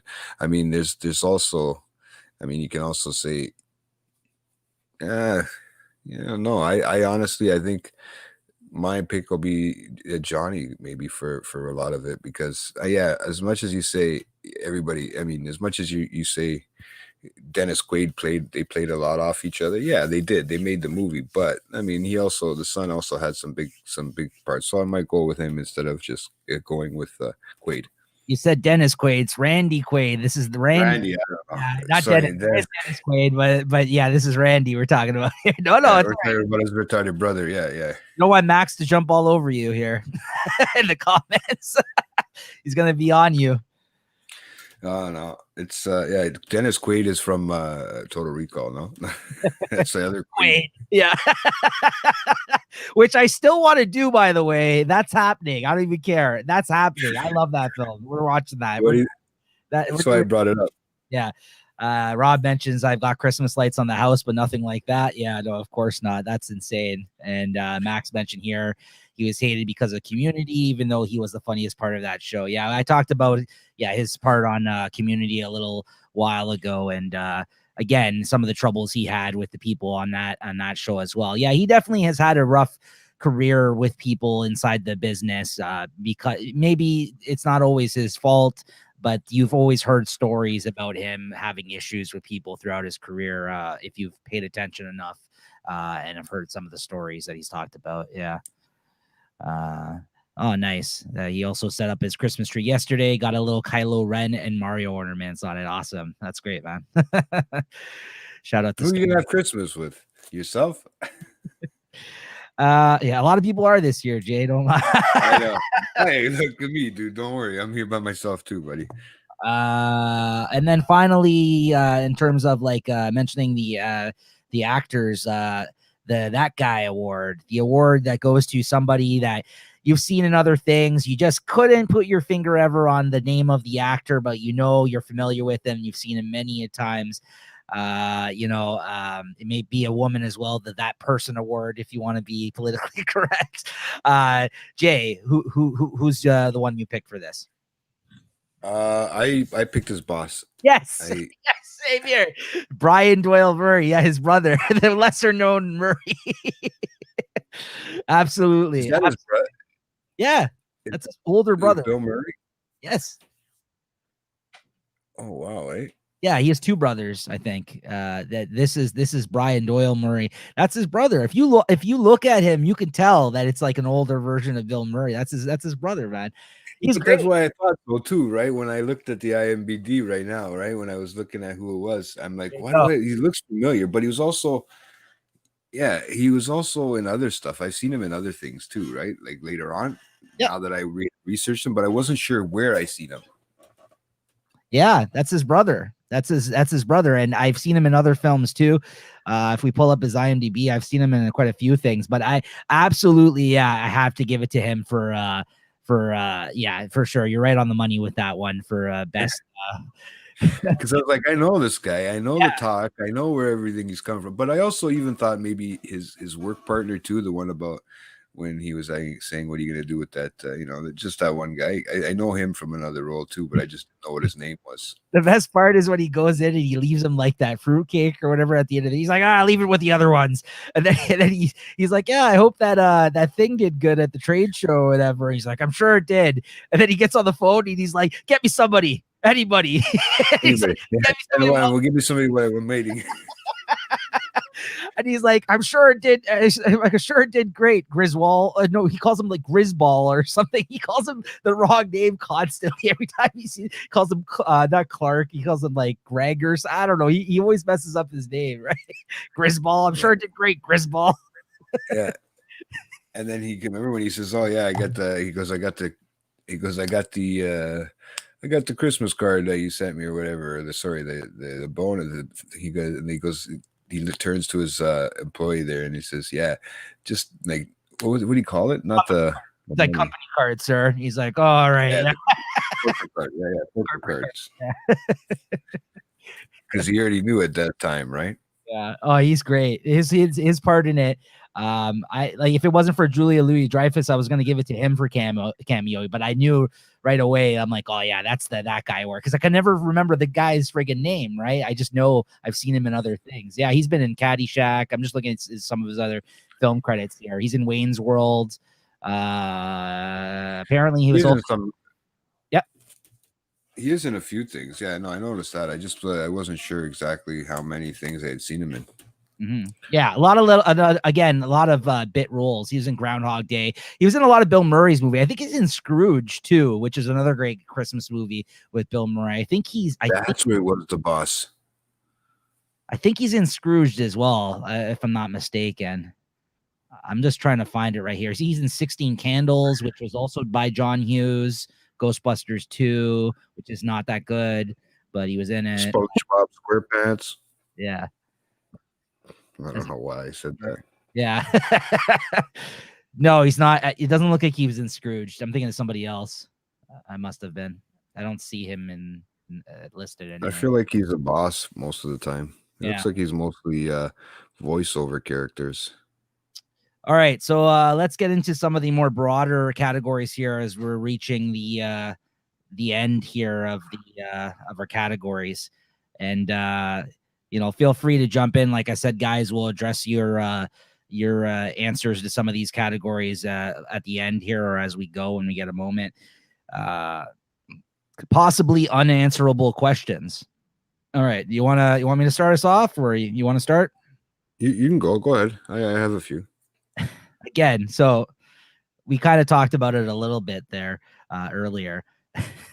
What exactly does he do in his job? Like, what kind of job is this? And I got there's always like a vague idea that you get in the films of what he does. It has something to do with food, like some sort of weird science and food thing that he does, right? Because there's even the part where, like you said, his boss is asking him about the non-nutritive cereal varnish. Like, what the hell is that? Right? And then like later on, he mentions about the new kitchen cleaning oil or whatever the hell that he uses on his bobsled, right? So like, and if you watch like even Vegas Vacation, the one that came after this, he has something with like milk that never goes old or something. I remember in the film, like there's always weird references to like, it's like some weird food science type job or something, right? Like Maybe it's a preservative place or something for Yeah. preservative.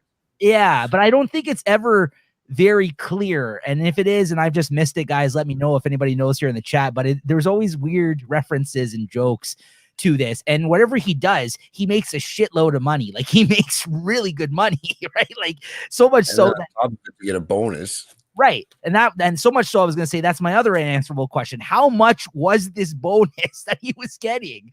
Like so much, like he says, oh, add 20% on it at the end. And then he faints. Like, I'm like, how much is this bonus? Like how much money does this? It's something that isn't as common these days. I know certain companies, they still do give out bonuses, even if they're maybe not considered Christmas bonuses. They're like end of the year review type bonuses, right? Like a lot of these like tech companies and stuff like that, you hear like has this kind of perks like worked into the salary, right? But yeah, those are the questions I've always puzzled me, because it seems like he does very well for himself, and it always seems weird, like you can never understand what he does exactly. Right? I don't know about you, Jay. Do you agree? Like yeah, I didn't know what he did. I like I said, I thought it was some preservative place, but that really wasn't it really wasn't what I had thought. I couldn't think of really what he did, to be honest. You're right. That wasn't one of my questions. That wasn't one of my unanswerable ones. But yeah, that one actually makes sense, because I don't know exactly what he ever did, right? Right. So who knows, right? It could be anything. It could have been dog fucker, really. So what'd you have? Right. I had how the fuck did they get the tree out of the ground, bro? Yes, I had that right. And on top of the car. On top of it, sorry. And on top of the car, man. Yeah. How did that, like that? I can't understand that. You wouldn't be able to the house. It would be impossible, even with a shovel or whatever the hell he was thinking he was going to bring. There's no way you're going to get a frozen live tree out of the ground with its roots with a shovel. I'm sorry. There's no way you're going to pull. They weren't carrying a shovel. They weren't carrying a shovel. They weren't carrying a fucking saw. They weren't carrying any. They were in the middle of nowhere. The car wasn't around. So what are you telling me? They had to drag that fucking thing all the way back? Yeah, you got to suspend your disbelief for that one, because there's no way they would. I had that one written down too, because there's no way they would have gotten that on through the forest. Like they traveled into that forest in that scene, right? Like it wasn't like it was just on the outskirts. This guy not only drove off the road into the forest with the car. I don't even know how he would have gotten the car out of there. Never mind the tree. Yeah. his old school station wagon or what the hell it is. Yeah. Oh, JT looks like you froze up there. Maybe it'll be good in a moment, probably. There you go. There we go. What else did I have here? I think I had others here. I wrote down, would it actually be possible to have survived when he went underneath the truck? I don't think there's any way he would survive that, right? I think that's that truck had to. Yeah, that truck had to be. There you go. There had to be something with that truck. There had to be something. It would have had to been higher off the ground. There's no way you could have fit that car. I remember how high that car is. Not like nowadays. It wasn't like a Lamborghini you could fit underneath a car like that. Even if you were a stunt driver, I don't know how you could pull that off. No, but that'd be pretty cool if you could. Yeah, they would have died, is what I'm saying. Like that would have never been possible, right? Yeah. Well, I had what was that green shit in the sewer, man? That was from I don't know. It's from it's from his RV, whatever it is. It's sewage. It's he was the shitter was full. That's what was going in the sewage. It was shit and stuff, right? Was it fucking glowing green? I don't know. Exactly. This is a Teenage Mutant Ninja Turtles he was pouring down there, getting the stuff ready for the next movie. The mutagen, yeah. Maybe that's how it got there. We never figured. I don't think they've ever said how the slime got there, man. In the Ninja Turtles movie. Okay. I love how you tied those two films together. It is around the same time. I like that. I like that. Like I couldn't figure it out. What a huge concept. You just blew my mind with that one. That's pretty genius, man. I gotta say.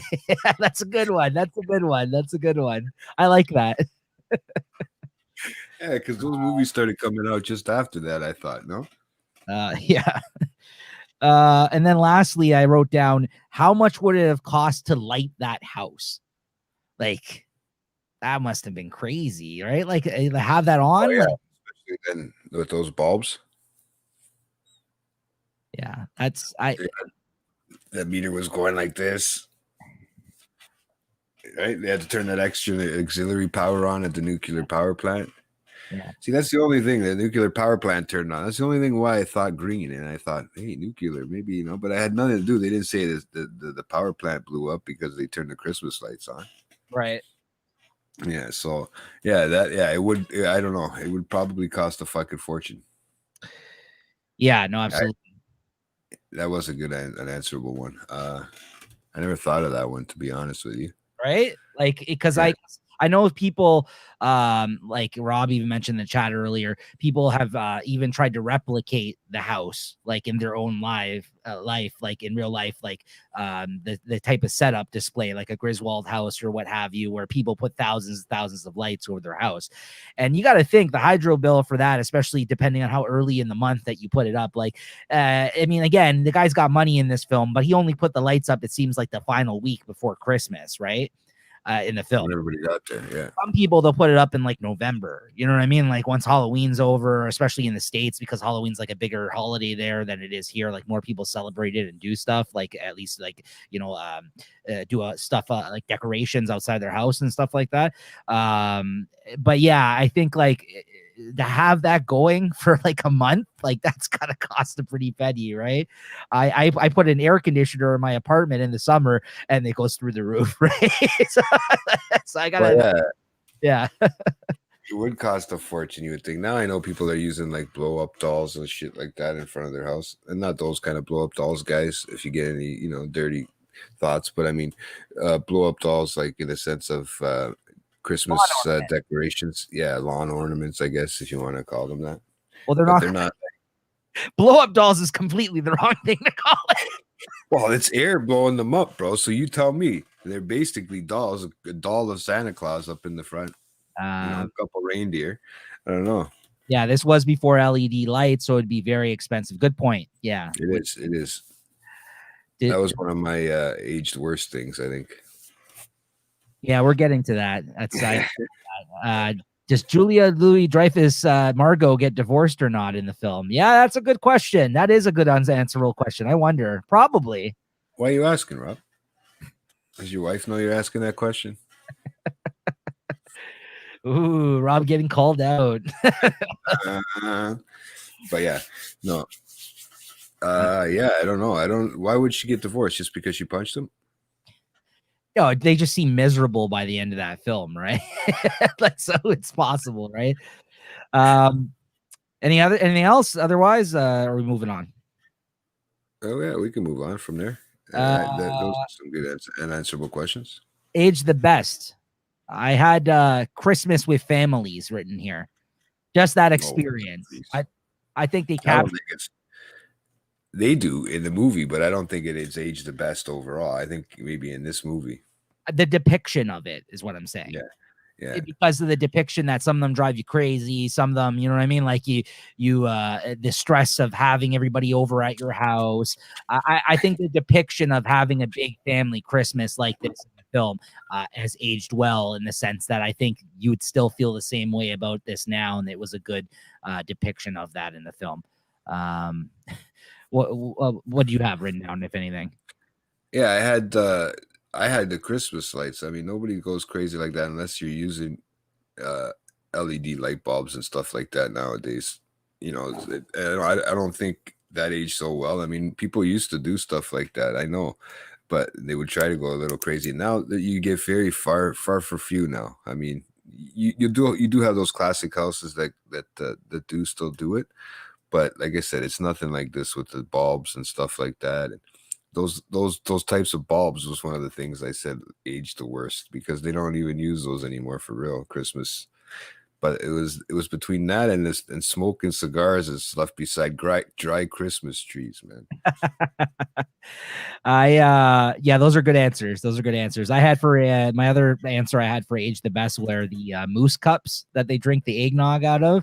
I don't know why. I always think those are cool. Like, even now, I'm like, and you've seen, like, if you go and look at Christmas decoration stores, they actually have remade the cups, like, because people know it from this film, and it's like an iconic kind of little piece of it. You know what I mean? Like, so I've actually seen those mugs. Like, people have recreated them because of this film, the moose mugs. Like, I just always have liked the look of those, like, as goofy as they are in that scene. So I think that's aged pretty well, because if they had, you know, if I went over and someone had those moose glasses, I would still enjoy them, right? Like, I don't think it's aged badly.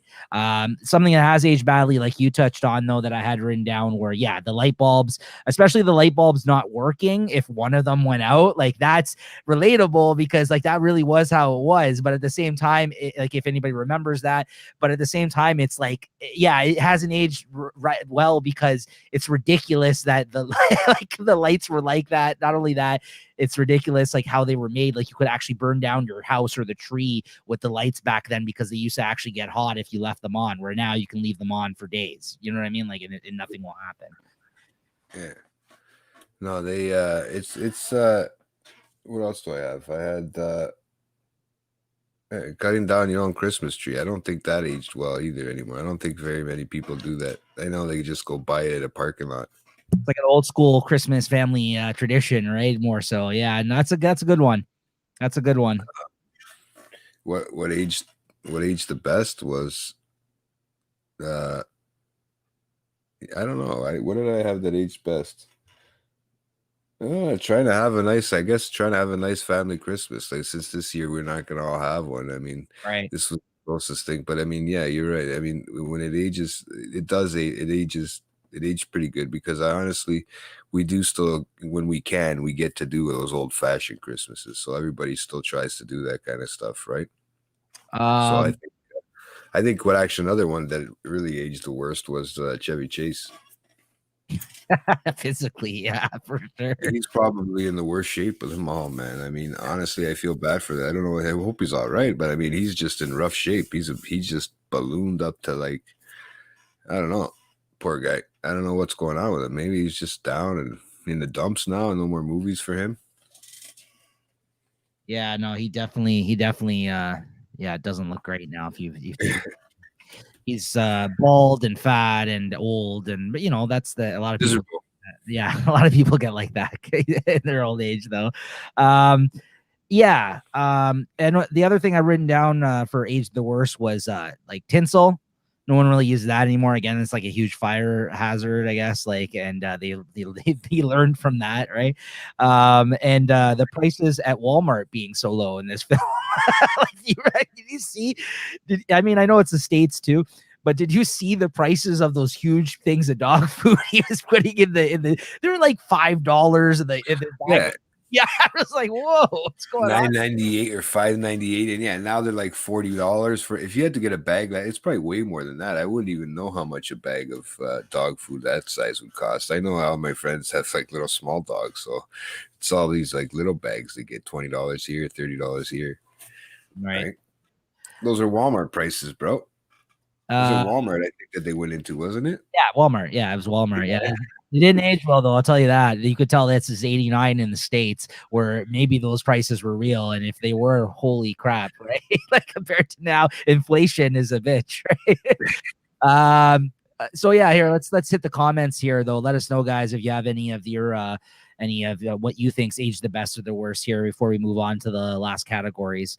Max mentions here most relatable Christmas film this year, Home Alone. My mom. I guess he's home alone this year. That's what he's doing. That's why he's saying it. My mom. That's a good one, though. Good. My mom here. The dinner scene is classic. It's the best scene. Richard mentions, "Hey JT, I even thought you don't drink coffee at night. What's going on?" Tell Ivan to do work, man, for once, so I don't have to come in and do it all at night. There you go. Keep calling out a coworker. Rob mentions he has one of those moose cups. That's pretty awesome. Yeah, I like those. They're nice. They're kind of kitschy. Can you drink your coffee out of a moose cup? Why not? I don't know. I'm just not enough coffee. Maybe an espresso out of it. Oh, okay. Yeah, Rob just sent me a picture of the Griswold house. I guess there in Milton. I don't know if anybody can see that. Yeah, see, that's decent. That's not bad. They call it the Griswold house. Max is offering to come over to your place for Christmas, Jay. He's gonna roast a turkey, marinated it with cannabis oil. He wants me to go over there. Hey, yeah. Hey, all right, Max, do it up. Oh, he wants you to come over there. Yeah, there you go, man. That sounds like a lot of fun. Yeah, do we get to cuddle after? You even got a gift for him. We got a shirt for you, man. Yeah, and then give you chestnuts roasting on your open fire, bro. You drink coffee night, day, lunch, dinner, Kwanzaa. All right. So with that being said, let's move on to I think this is our last category, I think, right? I think we've covered everything else. We went through quite a bit. We didn't really go in the order that I thought, right? So no, we kind of jumped around for this one, the normal order, but that's okay. That's all right. Oh yeah, I know. Because we were just rolling with it, right? So what's the last one here? Oh no, I think that's it. Worst performance? No, we did that. Who won the movie? We did that. Oh man, we went through everything. I think that's it.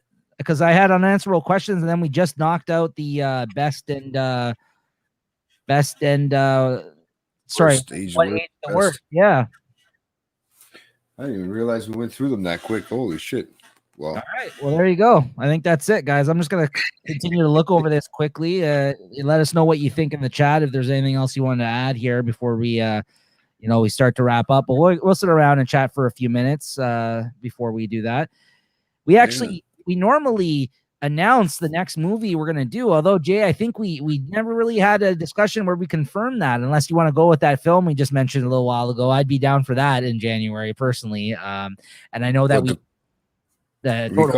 I would love that personally, but I also know that your Max plans to come on in the new year at some point. I know we had talked about a few films there possibly we could do. So Max, let us know in the chat there if you wanted to confirm for January at some time to do one of the ones we talked about. Otherwise, yeah, maybe we'll go with Total Recall or something. I would like to talk about that. He's just keep the chestnuts. He's allergic. Yeah, right. There you go. You can cuddle with them and bring him up one of those blow up dolls you were talking about earlier, Jay.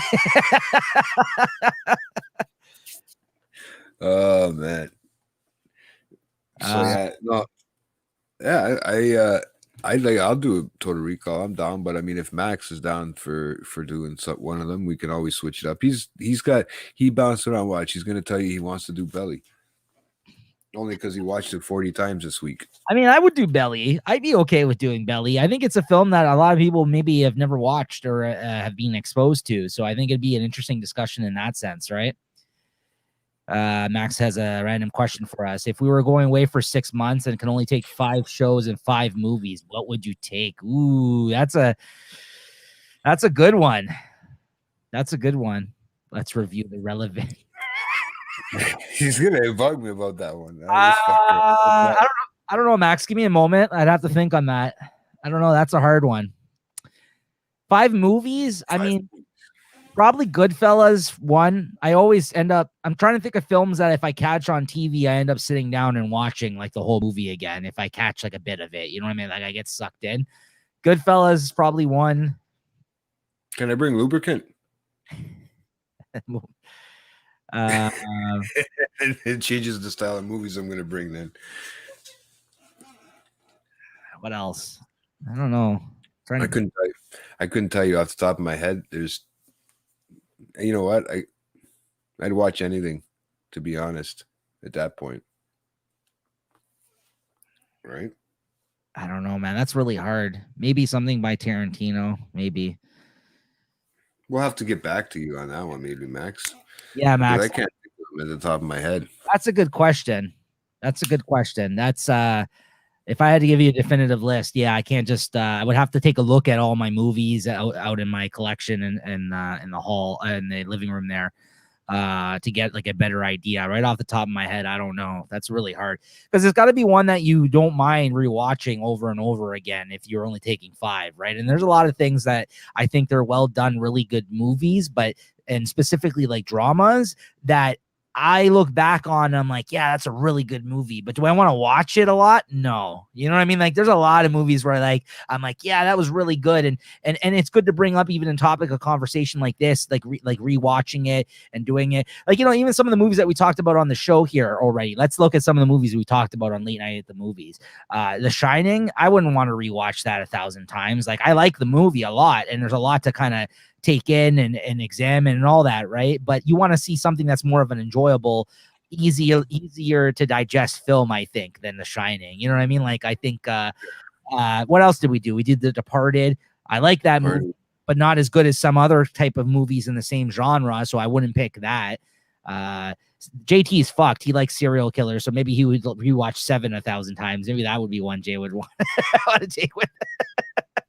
You know what? I probably would. That actually is not a bad one. I didn't think about that. I could watch that because I've watched it a bunch of times too, right? Oh, this is easy to answer. Of course, I would stick to classics. I know. Why would I wouldn't know why? You know, that would really suck. You're like, wow, 5 new movies came out. I'm taking these with me, and they turn out to be terrible.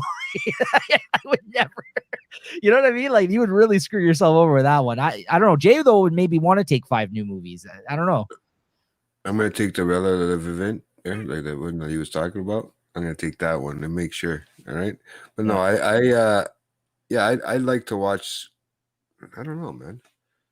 Maybe I'd have to look at the actors and think about who I'm gonna take for the actors because it'd have to be a certain actor that I'd want to keep watching over and over again. I don't know if I could watch, you know, All Three Born and Lethal Weapon. This guy, Dazed and Confused.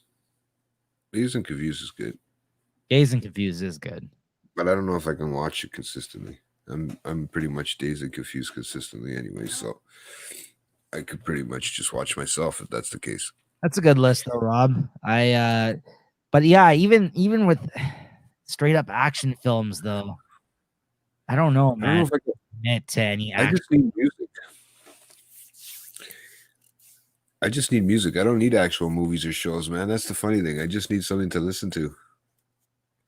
Yeah, that's a good question. I mean, I also have done the this question with books and stuff before too, because books is also another thing you can yeah, you know what?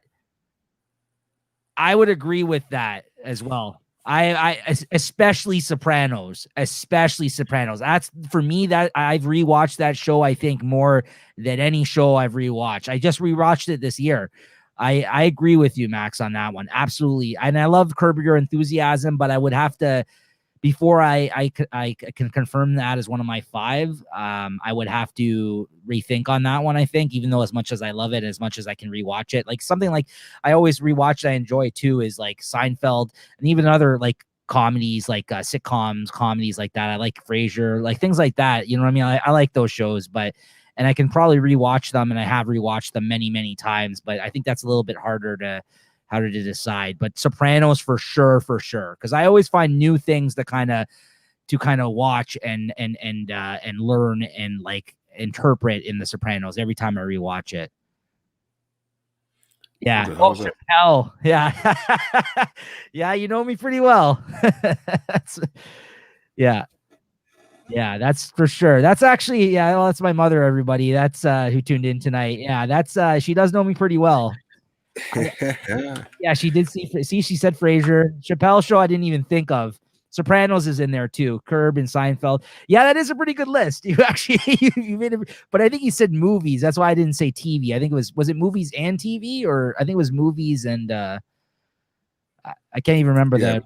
Yeah. TVs, okay. TV 5 shows and 5 movies. Yeah, I wasn't even thinking of shows. I was stuck on movies. Mad Men. Dexter. Nah, Dexter sucks the last 2 seasons. Get out of here. I take Dexter. I'll take Walking Dead just to piss Nico off. Well, you have enough of it. 20 seasons of Walking Dead. There you go, man. You'll take quantity over quality if you're taking The Walking Dead. That's all I gotta say. Well, I'll take The Walking Dead, and I'll take The Fear of the Walking Dead. Just to stick it to you, Neeks. No, I don't know. I really can't think. There's so many things out there, man. I don't know if I take a cartoon show. Terrible TV list though, Rob. I gotta say. I'll take Friends. I like Friends, man. I told you I always like Friends, but I've never liked Big Bang Theory. You're either of Big Bang's all right, but you're either a Seinfeld guy or a Friends guy. Honestly, that's it. I think there's very few people that like both, and I'm definitely a Seinfeld fan. I'm not a Friends fan. I think it's corny, and I'm the opposite. And the CSI shows could never get into those, although I know that lots of people love them. Yeah, I know that list is trash, Rob. I'm sorry. That's a trash ass list. Those would be 5 shows I would not want to be stuck on a highway with. That's if there was a list of 5 shows, fiance. Yeah. There's a list of shows. I'm sure I could get into the CSI ones though, but if there was a list of 5 shows I would rather not have with me, that would be close to the list right there. So I'm gonna bring. I'm trash. I'm gonna bring my 500-pound life or something. The episodes of that stuff, real life TV shows. Keep it up with the Kardashians. That's what I'm bringing. Jay on the island with Jersey Shore. That's right. Yo, I was in that house before, dude. I was actually in that house in Jersey. Why? Because, man, you could go in it. It was above the t-shirt shop. I was in New Jersey one year. We were down by the shore, yeah, man. Then we went in. I got pictures of that house. It's so small, dude. It's nowhere near as big. Nowhere near as big as they make it look on the actual show. They have just holes in the ceiling for all the camera tracks and stuff. Yeah, what a revelation, everybody! That Jay just just let us know here. I've never watched the show. Honestly, this 2-hour discussion of this film was all worth it just because of that. You revealing that you've been to the Jersey Shore house. I never knew that. Yeah, man, I have a picture with the guy with the what's the shirt store owner. George. All right, that's enough out of you, man. That's enough out of Rob. I like George too. I like George, even though I hate Seinfeld. I like George and Kramer. Those are the two I like. Yeah. Right. But no, I actually. What's the guy's name from Jersey Shore that owned the T-shirt store? The I skinny don't dude. know. I never used to watch. Oh, I thought that was your show. No, never watched an episode. No. But yeah, no, seriously, I have a picture with him, so it's hilarious, dude. All right, guys. Well, I think that does it here for us tonight, though. Overall, I guess my final thoughts on the film. It's still a movie that I love. I'm gonna probably end up watching it again before Christmas. Probably And be on TV again before Christmas. absolutely. And yeah, I still hold it in high regard as one of my favorite, if not my favorite, Christmas movies overall. I don't know. How about you, Jay? Oh yeah, for sure. There's only a couple Christmas movies that I like because I hate this time of year. So there's only a very, very limited few Christmas movies I actually like, and to go back and rewatch them, they're really good. All right. So JT returned the man card because you've been watching Jersey Shore. I haven't watched it because I've been there, dude. All right. So yeah, I hope to see everybody here Saturday. We're gonna be doing the our first ever drunk cast. Grab yourself a drink or something to smoke or whatever, or you can come sober if that's more your thing. Pick your poison, right? Whatever you're into. Come join us and hang out with us on screen this Saturday. We're probably going for a couple hours. It's just like a hangout. If you don't want to call it the drunk cast, it's just a casual hang here before the holidays. We want to see people come through. If you got nothing going on here Saturday night at home this weekend, come through. Let us know. Reach out to me or Jay. We'll provide you with the link, or hope to see you in the chat if you don't feel like going on screen that night. But we hope to see a nice turnout. And thanks for everybody with the active chat and all the answers tonight with this newest Late Night at the Movies episode. I really enjoyed doing these. Jay, what'd you think tonight? Oh yeah, I like them. I forget, like you forget until you start talking about the movie and all the shit that happened around that time. You forget everything that you did around that time or what it brings up when you actually watch old movies like this, right? Mm-hmm. And yeah, I guess this is subject to change. This is subject to change, but I would like to make the next pick for the film in January, Total Recall with Arnold Schwarzenegger. Subject to change, though. Me and Jay are going to talk, but I if not that, maybe another Arnold movie, maybe The Terminator. I just want to do an Arnold movie, right? Terminator 2, something like that. You and Arnold. I love Arnold, but I'm gonna really push for a Total Recall, guys. So one of your 5 movies you'd bring with you, Total Recall. Thanks. Awesome. Hey. Let's not forget Arnold Schwarzenegger's Christmas classic, Jingle All the Way. I love it. I love it, bro. I love it. Jingle All the Way. It's Turbo Time. It's great. Great film. Oh my God. Sorry, don't do that too. You just said that live, buddy. That's your fault. Thanks, Max. But yeah, Max, we'll talk off the air because we hope to get more guests on this show in the new year as well. Let us know your favorite movies or movies you kind of want to check out and then maybe have a discussion with us in the new year. And hopefully we'll have a couple other people come through at that time. All right, everybody. So we'll hopefully see you Saturday. If not, we're back again next Monday for our last live show of the new year. And we'll also be announcing at that time some of the other content that will be pre-recorded that will be dropping throughout the holidays during our little period off. We got still shows that are going to be recorded and to bring out for you guys. So don't worry. That's a good one. I do like Office Space. That's a pretty good suggestion, actually. So maybe. All right, everybody. All righty. Thanks for tuning in. Thanks for tuning in at the movies with us. Yep. Later, guys. Later.